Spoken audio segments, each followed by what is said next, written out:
Hello, welcome to another edition of All About Anne's Art with Anne Laidler. This is the first video in my series of Trees Through the Seasons, and I shall be painting spring this time. As you can see, I've already painted a sky. On the left-hand side I've got a spring sky, and on the right-hand side I've got a summer sky ready for the summer tree.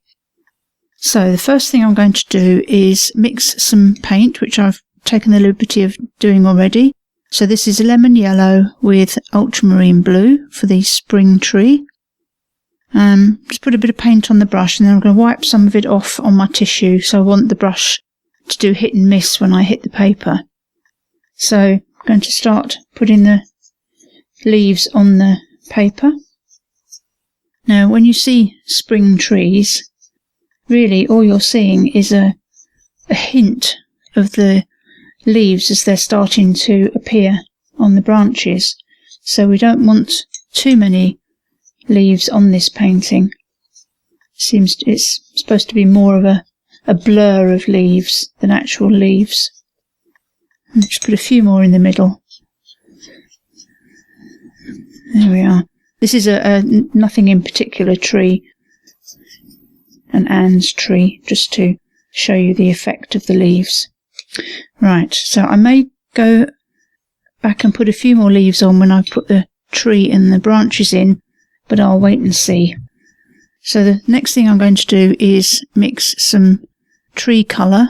I've got burnt umber, which is quite a chocolatey brown, and I'm going to mix in with that some ultramarine blue, just to make the tree a bit greyer.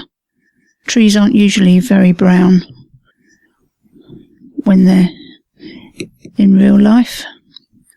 So there we go. So that's a sort of a darkish brown. So start at the bottom and work my way up, growing the tree as it goes. I'm going to make it quite a sturdy trunk. And at the bottom, if you notice, I'm not putting a flat base growing out of the ground. It's quite a shaped base. And that's how you normally see trees. They don't just grow straight out the ground. Now as I get towards the top, what I need to do is change brushes.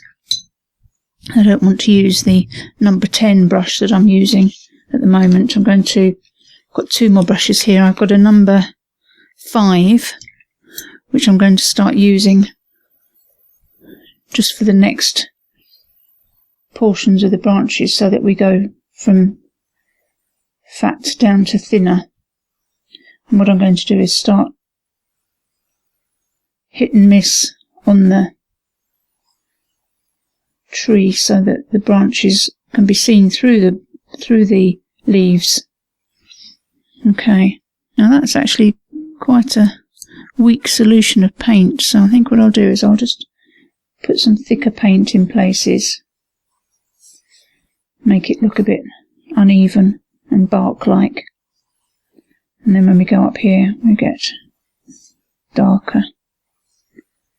Okay, now I think really we need to go down to the next level brush now, which is going to be my rigger. Okay, so this is a number 3 rigger.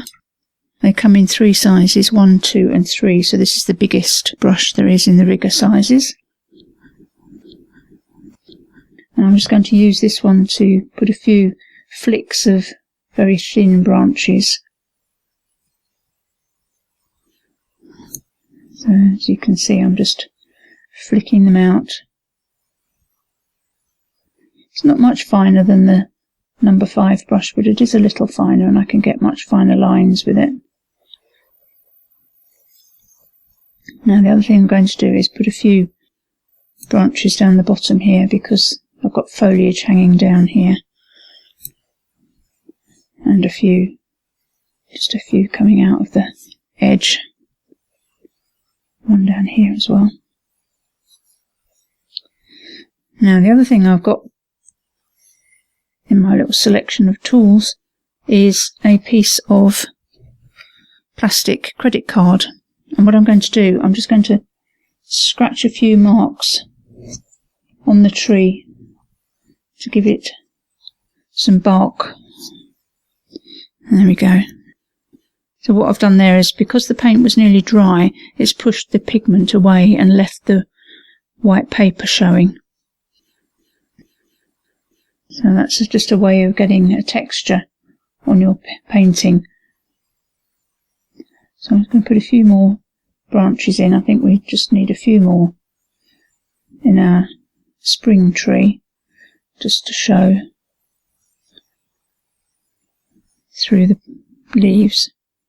Now the paper I'm using today is £140, or also known as 300 GSM, which is grams per square metre, and it's not texture, which is the sort of medium bumpy. And what I'm going to do now is I'm going to mix some grass green, so a bit more lemon yellow and ultramarine.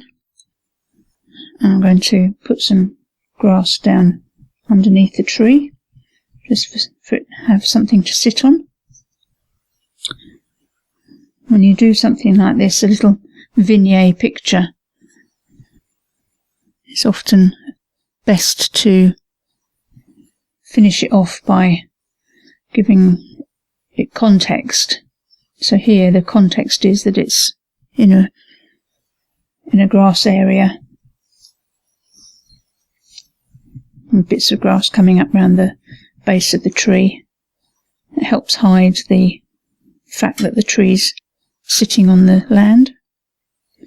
There we are, that's that. And then the other thing I'm going to do is I'm going to put a fence. So I mix a bit of ultramarine blue in with my brown, just to make it even darker. And I'm just going to put a few fence posts in and a little bit of metal rail. So a couple of wonky fence posts like that, and a bit of rail going like that.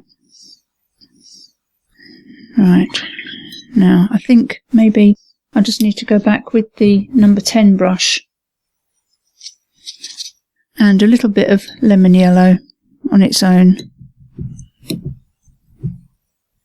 Just wipe it on my tissue. Just put a few more bits of colour on, because as it's dried, the paint has gone a bit paler, and you can't always see the pale paint.